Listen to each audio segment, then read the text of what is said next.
Hello. This video I found makes some outrageous fucking claims. The only reason I decided to make a video on it because this sensitive little shit decided to delete my comment. So first off, this title going here. Read that. 13% are zoos. Don't need that anymore. As well as this. I don't know how to respond to that. Gentlemen, today I am going to prove that the furry fandom has been adult-oriented and essentially NSFW since practically day one. This video is going to be way important than the other furry video. I definitely did not get to cover what I'm going to cover here today in the other one, so please pay attention. This Also, he broke one of his own amendments. one is going to shed light on how furries are a danger to, I don't know, VR chat and the internet and the world as a whole. Now, to make this easier for everybody, I put together this little video collage thing, I guess, like a slideshow, and I'm gonna do it in the old-fashioned style, where I'm gonna stand over here, turn off the world volume, and I'm gonna pull it up. So right here. Of characters. Nope. Okay. So you should be seeing a cursed image of the Mr. Donald Duck to my left. Now, I paused it because I have to talk about this. Everyone and their mother is going to be like, oh, well, the furry fandom started with, Disney and stuff like that. Now, even the video I'm referencing kind of mentions that, yeah, the very, very beginning of, furry characters on their own did start with Disney. And, yeah, that's probably true. However, Probably no, it's 100% true. We started with Disney. furry characters aren't the furry fandom. There's a big difference, right? Like, the Disney characters, and another dumb shit I hear from people like the Indians wearing, headdresses and stuff like that. Also, little Donald Duck here is, anthropomorphic, by the way. He is an animal with human features. That and pretending to be animals or something, and then the ancient Egyptians, the god with a dog head, I guess his name is Anubis or something. These people compare that stuff to the furry fandom, which is obviously not a legitimate comparison. I think they're actually brain dead making such a stupid comparison. Either way, it's not part of the furry fandom, and this video is going to be about the furry fandom because they're the problems, and so we have to focus on that.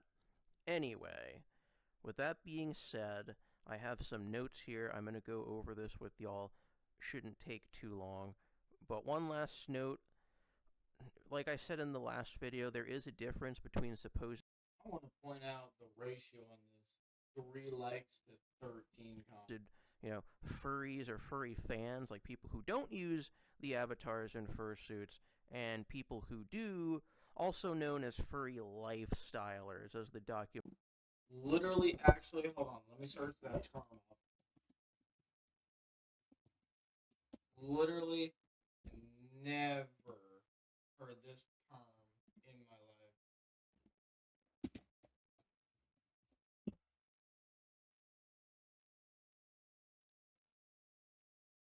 Okay, so here's what I got on it.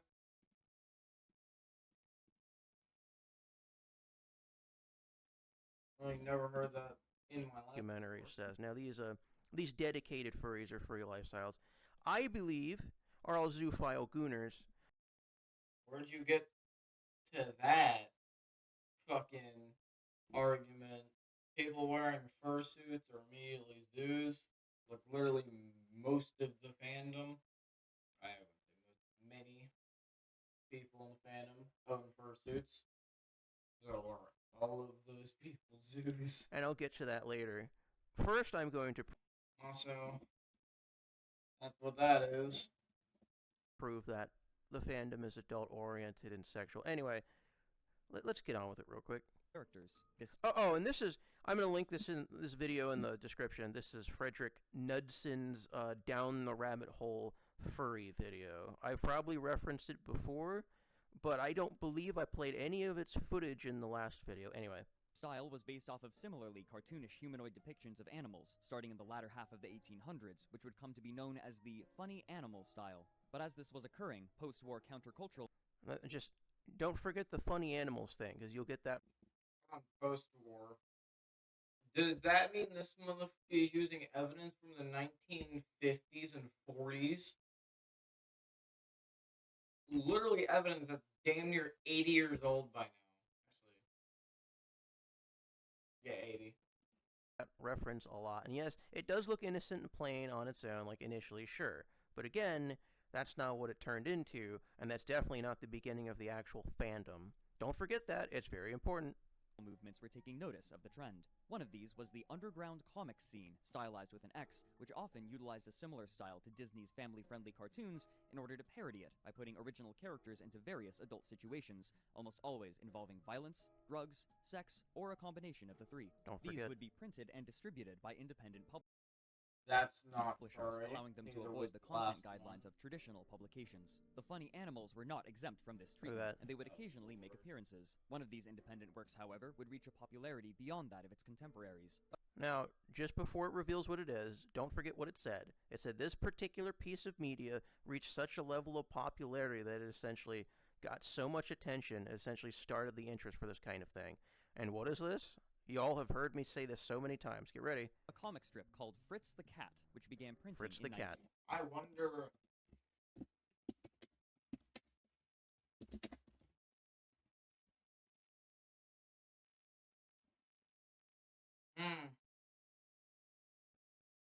Yeah, that old.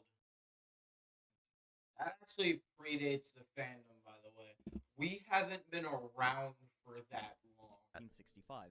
It depicted the autonomous anthropomorphic character, a disillusioned this is the 1965 version. Now we definitely haven't been. And depressed philanderer in a city populated by other human-like animals. This character proved so popular that an 80-minute-long animated movie was created based on the intellectual... I'm saying anthropomorphic animals aren't just restricted to fandom. They've been around for centuries, little thousands of years that they've been depicted. We're just one of the types of people that depict them. Intellectual property, independently produced and rated X. Now you see, it's rated X for reasons I'm going to show. And if it's rated X, that means it's adult only, which going to a rated X comic and not expecting innocent Doug is like going to the hub and not expecting porn. Just a moment. In case you don't want rated X's, it's very lewd, yeah? Making a large return on investment. Okay, so here's what I did, right? Now, I think the initial comic for Fritz the Cat, it was like 1965. I'm going to spare you it because I don't want your eyes, but you can imagine what happens here. I'm just going to spare you. Quote unquote. Anyway, the next picture you see on the bottom is actually taken straight from look like a human from this perspective, but trust me, that character was like a cat, I think, or a dog. I don't remember, but you could go see for yourself. It's on some sketchy website where you can watch it for free. It's really old. It's kind of outdated, but yeah, this is like the first like furry film of that fandom I could find anywhere. So don't forget how it started, but let's move forward, please. Inspired in part by Fritz the Cat, an independent project called Voodoo was proposed by a pair of professional cartoonists. Okay, so it's a professional cartoonists, not random people. So these are the propositions they're making these people on what they want in their comics. As I'm saying, back then, the internet, actually not even the internet wasn't a thing in the 60s, but cultures change. The 60s was completely different to how it is today.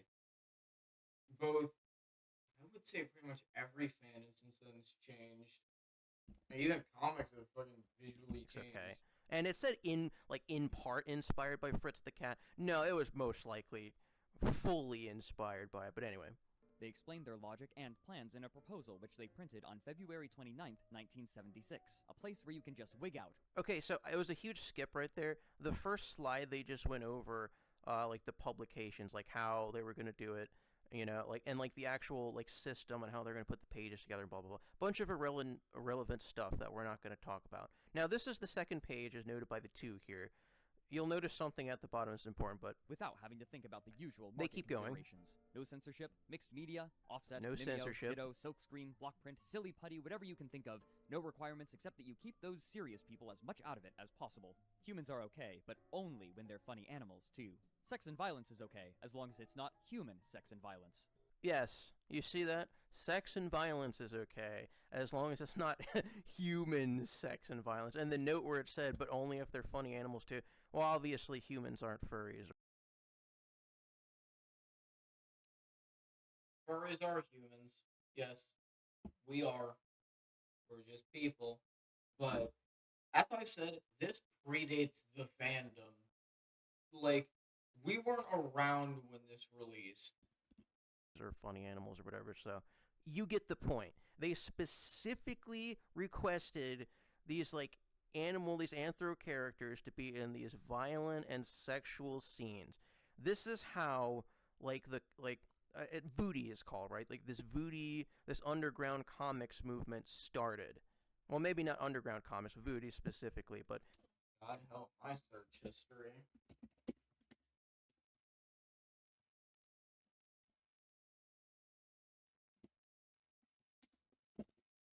See here. No. it goes from here, and you'll see this in just a moment. As the CFO was growing, small, funny animal-focused independent magazines, or Oh, before we continue, the CFO is like, it started by some guy named Mark Merlino in like the early 1970s. I want to point out, he's using adult comics as evidence for furry fandom's NSFW, which, if you're looking for an adult side of the fandom, yeah, adult content will show up. I think that's a no-brainer. Like, if you look at NSFW, if you try and find NSFW of any fandom, it most likely exists. Where this grown ass man who's literally like 50 plus, he has like gray hair and everything. I guess did these weird parties in his room where, or I guess they're more like screenings where he would just show like bootleg animes and stuff like that. Very weird. Later, I have in my notes here. Later it says at some convention called LosCon, I don't know. In 1975, one of the screenings led way to the creation of this CFO, or the Cartoon Fantasy Organization, where more and more of this stuff happened.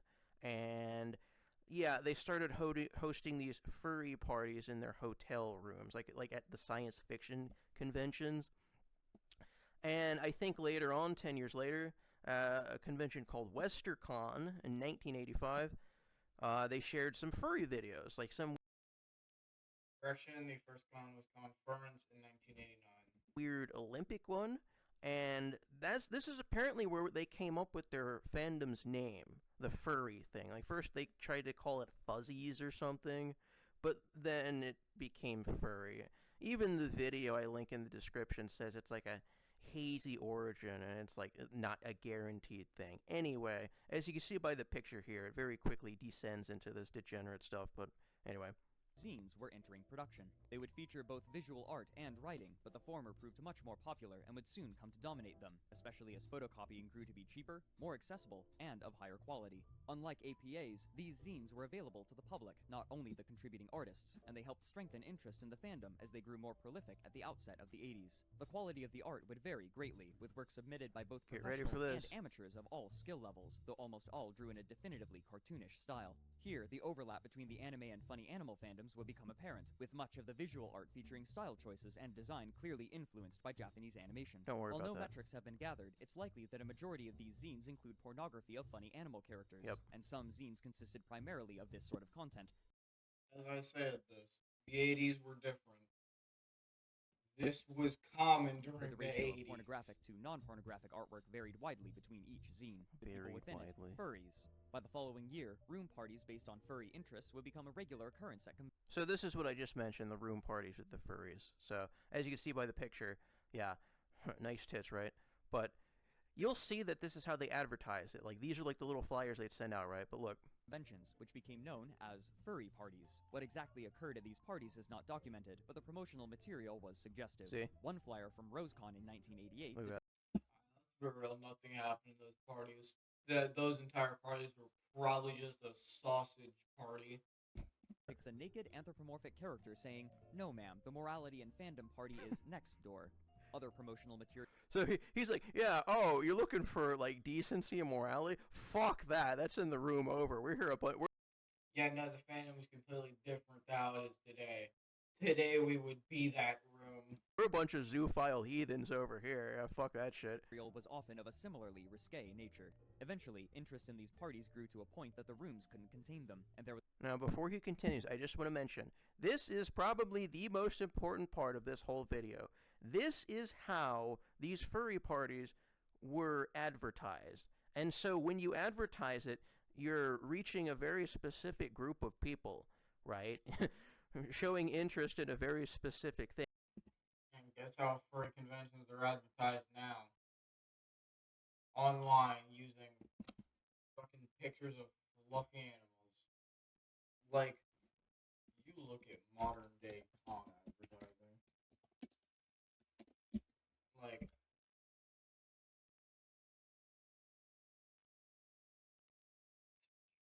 okay. Thing like You if look that's at the modern day cons on how they advertise like free for all. Fuck that con, by the way. They're completely different to this advertising. kind of art right there that attracts these people, then it's no wonder. And also, I'm pretty sure Anthrocon doesn't even advertise for any of its cons. It just goes purely off of word of mouth. The fandom turned out to be the way it is today, folks. Like, come on, it's pretty obvious. This is why there's a bunch of gooners everywhere. But anyway, he's about to say that this method of like advertising was so successful and they got so many people interested in going to the little furry parties that they're going to start the first furry convention. was a belief that the fandom had grown large enough that the room parties could be turned into a convention.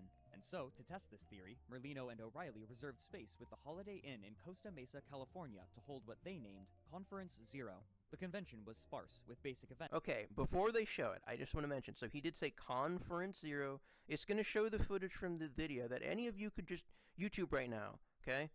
And like I said at the beginning of the video, the furry fandom is adult-oriented. You could go to Frederick Knudson's video. Okay, I'm not going to deny it. The old fandom was 100% adult-oriented.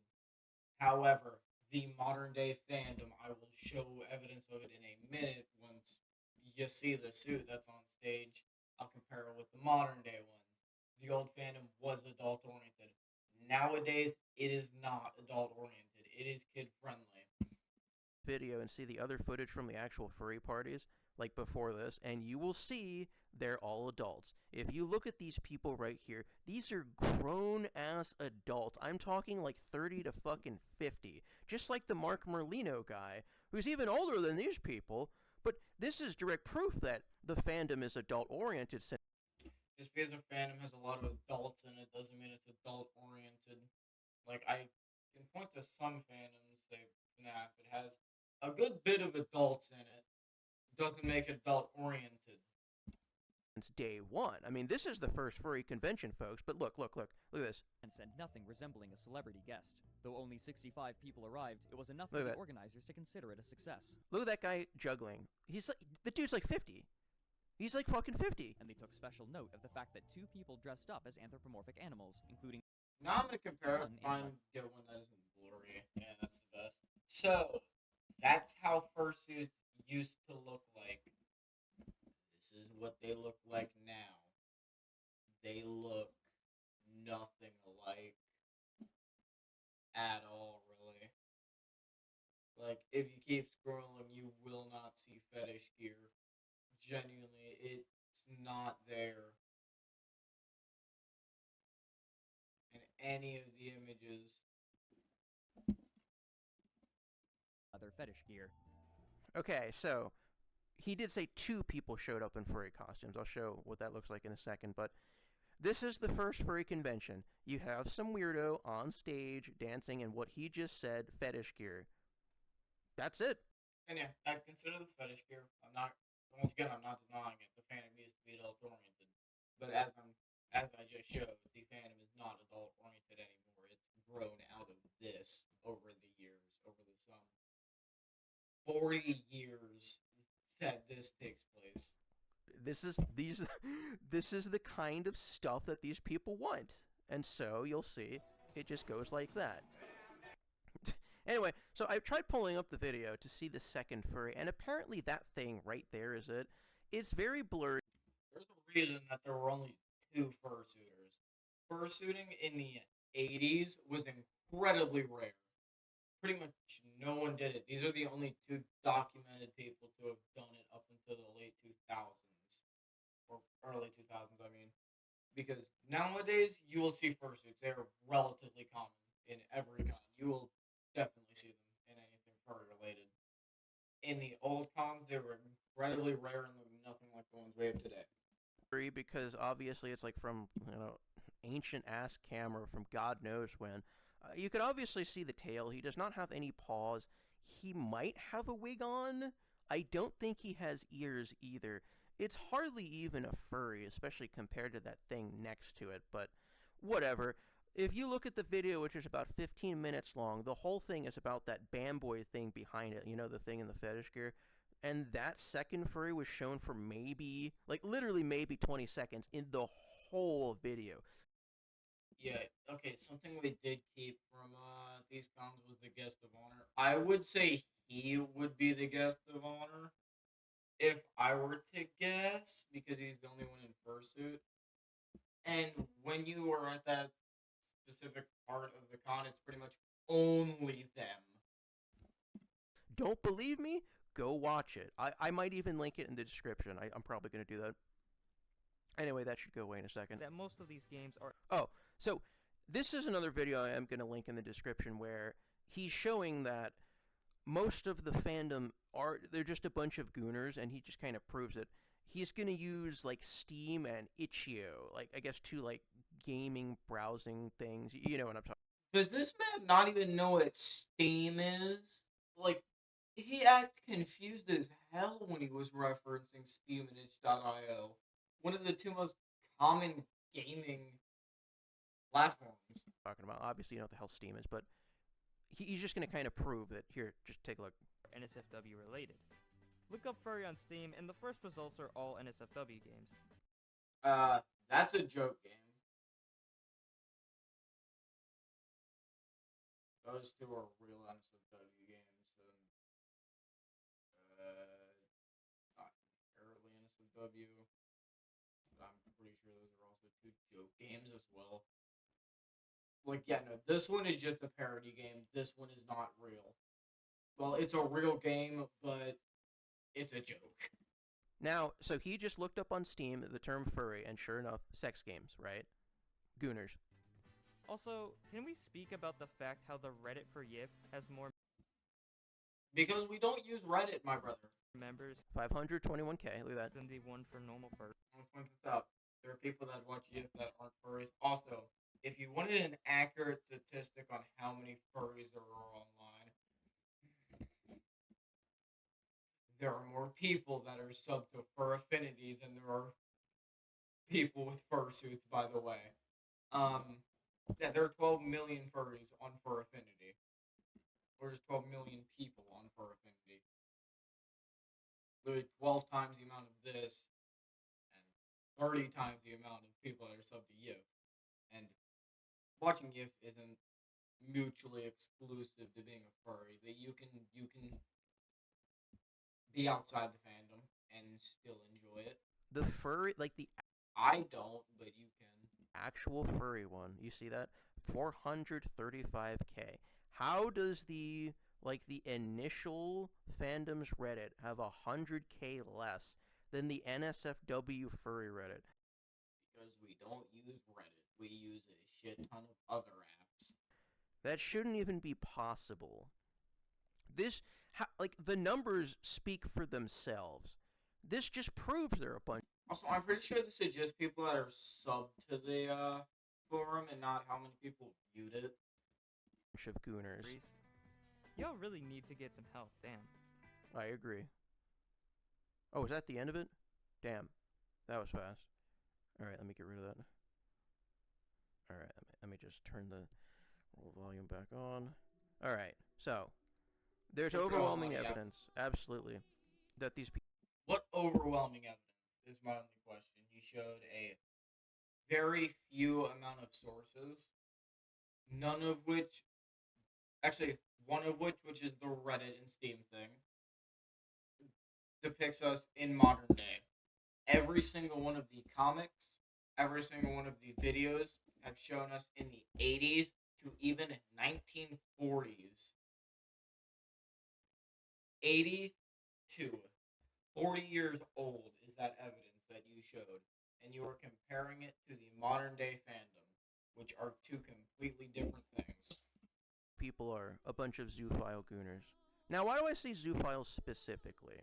Once again, that is a generalization fallacy because you see very few amount of sources. You say all furries are Zeus. That is a fallacy in itself. I don't normally harp on fallacies because disproving entire point because it is fallacies is a fallacy. But when you say the same one over and over, I can't ignore it. It's because these people, the fursuiters, the lifestylers, whatever you want to call them, any of them who use the avatars or the fursuits IRL, have crossed over, right? They have crossed this line into nearly mental illness. Like I'd say, they've crossed over into absolute obsession.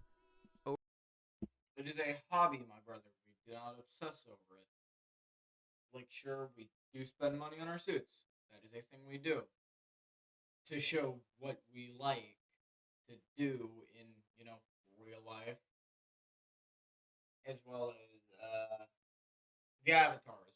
If you use a furry avatar, you don't even have to be a furry to use it. You can just like the character. I know it's an incredibly hard concept, but you can just like a character. There's nothing wrong with that. Over this fandom. Like, they use the avatars, they use the fursuits, they make it their whole personality. Like, go to their social media, it's just a bunch of furry.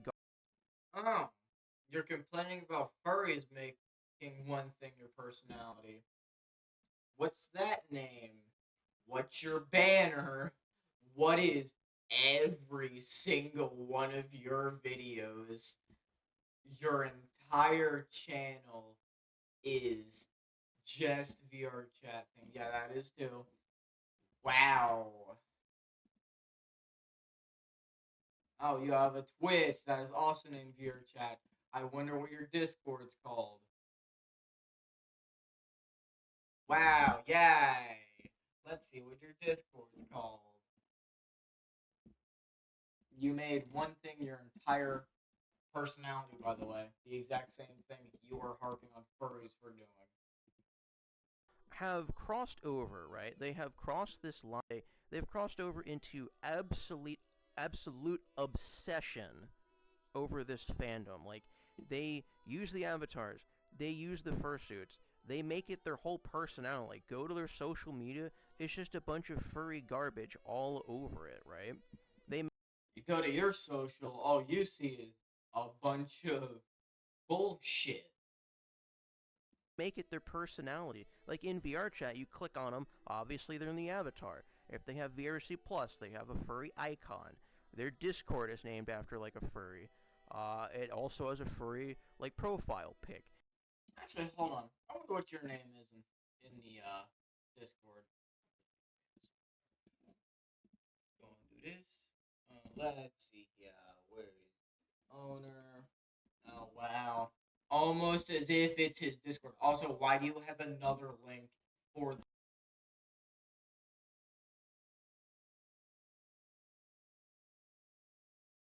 That's here. Yeah, exact same VR chat name and everything. Yeah. Just gonna leave that because I don't want to be in a server like that. But anyway. Their whole personality. Like, go to their social. Also, let's go ahead and search up beer chat. Let's go and see if he comes up.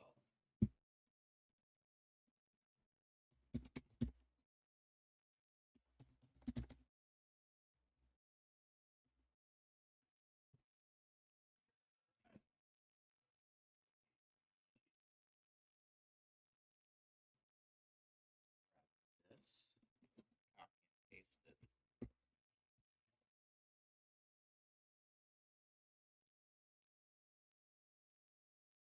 Not our guy. It was.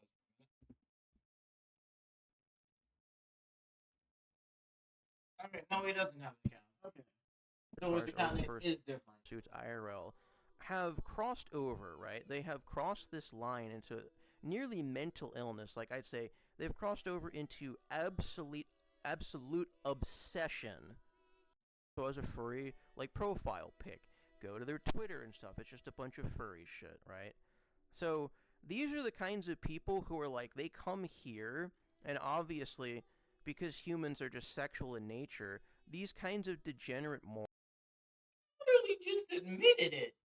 Humans are sexual in nature. It is literally something. We may be smart, but we still have animal hardware. We inherently sexualize things, even when they shouldn't be. Morons are the kinds of people that are going to end up ERPing, and when they do, not if they do, when. I have never ERP'd before. And you get that straight. And I've seen a lot more normies, aka people outside the fandom, that ERP than furries do. Sure, they exist, but I've mostly seen furries take it to private instances. I have not seen them do it in public. They're not going to change avatars. There is like a bloody sea of NSFW furry avatars to choose from. Like, there's, like, in no way, shape, or form would it make any sense for these people to just randomly switch to a human one to do their dirty deeds instead of the furry ones they most likely already have access to. And so when these people do that and these avatars or fursuits IRL, it is simulating zoophilia. And A fursuit is anthropomorphic, meaning human, meaning former shape. And the definition to zoophilia is non-human animals. Not the same.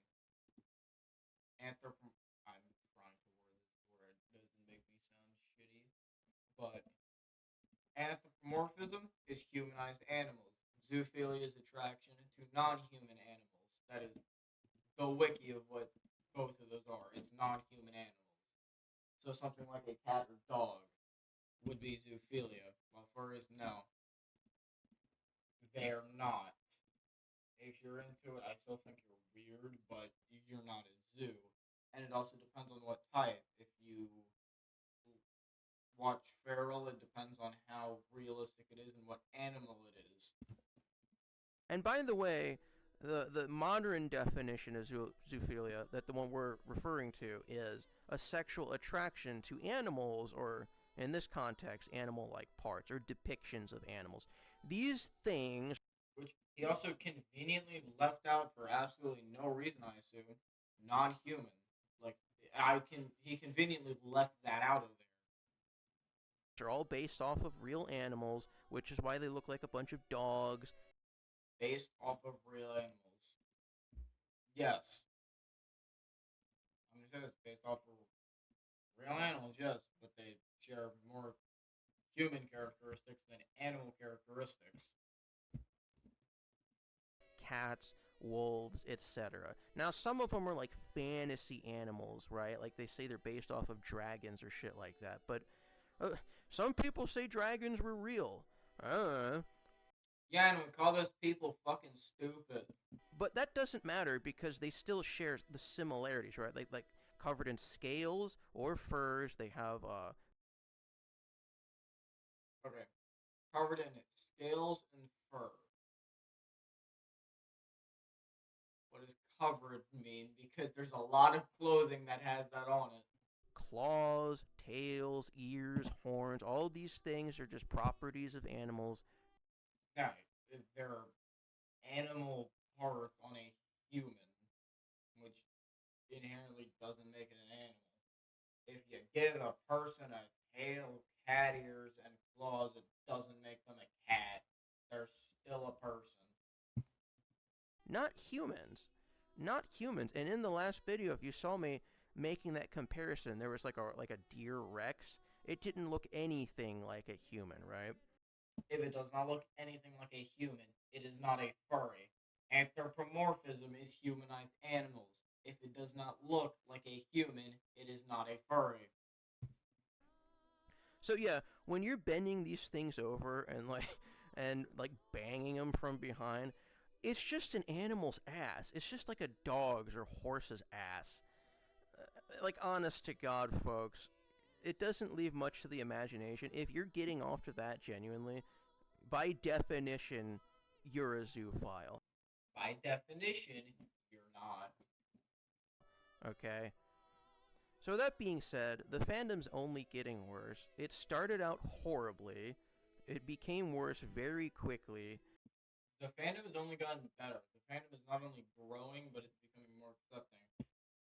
The reason I say it's becoming more accepting is because pretty much immediately when the fandom started, you had communities like Burn Furs, which were not good.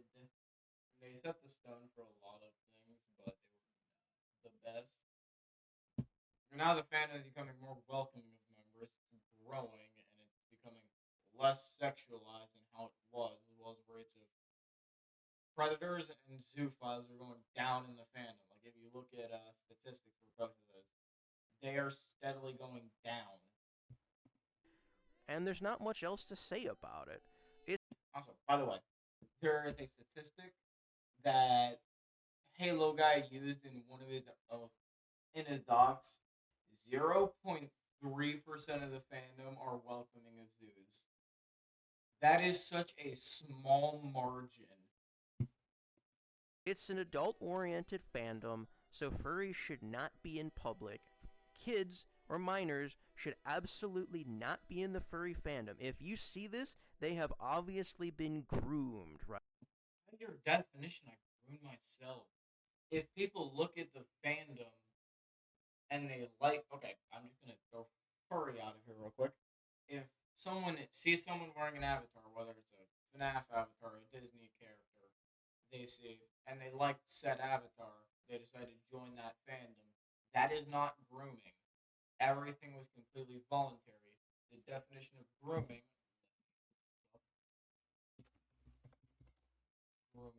definition is slowly introducing someone to sexual content to where it is normal for them to be high English. It is introducing someone to sexual content where it is so you can normalize them seeing sexual content. That is not what furries do.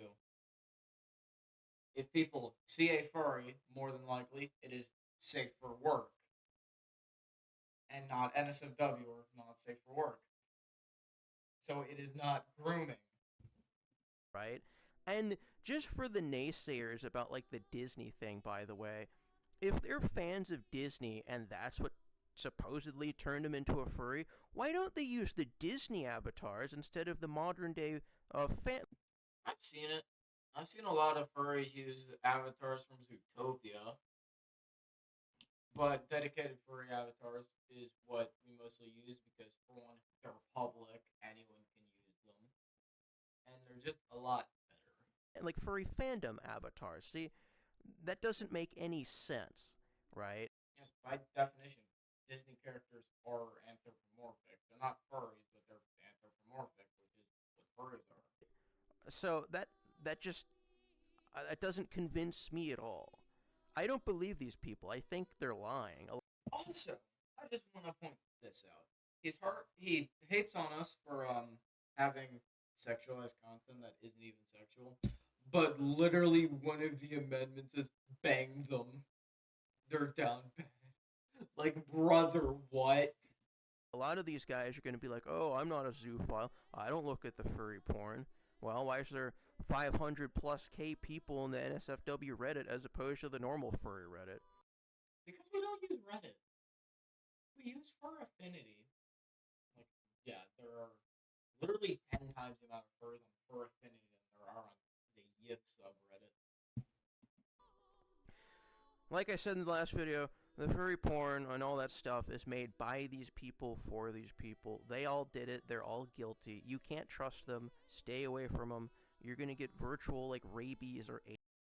This is just fear mongering, so I'm gonna skip forward. Or they should get age verified and go to age verified instances, because in no Why would we need to go to a completely separate instance if we're doing NSFW things? Yes, we should.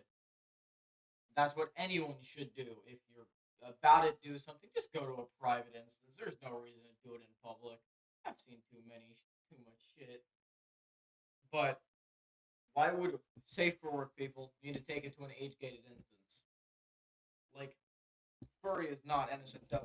Why would we need to take it to an age gated instance? way, shape, or form should my And another thing, if you do not like what people are doing in the instance, you should leave. Same thing with how if everyone does not like what you're doing in instance, you should leave. If you have an issue with what many people are doing in an instance, or what the majority of the instance is doing, you should be the one to leave. However, if most of the server is unhappy with one person, they should be the one to leave. minors be a part or even loosely associated with these disgusting heathens. So, you have my blessing, and This guy's just gonna call for bullying of furries here in a second, so I am with you anytime you vote kick, shame, or even crash your local furry. yeah, so that was a gem of a video. I literally only decided to reply because if I go to one of my aliases, Ladies, the comment's not there. He deleted it. Also, yeah, no, he does have a history of bullying people for the most simple things. Also, he makes exceptions for himself whenever he wants to. So we're just dealing with a pretty big hypocrite.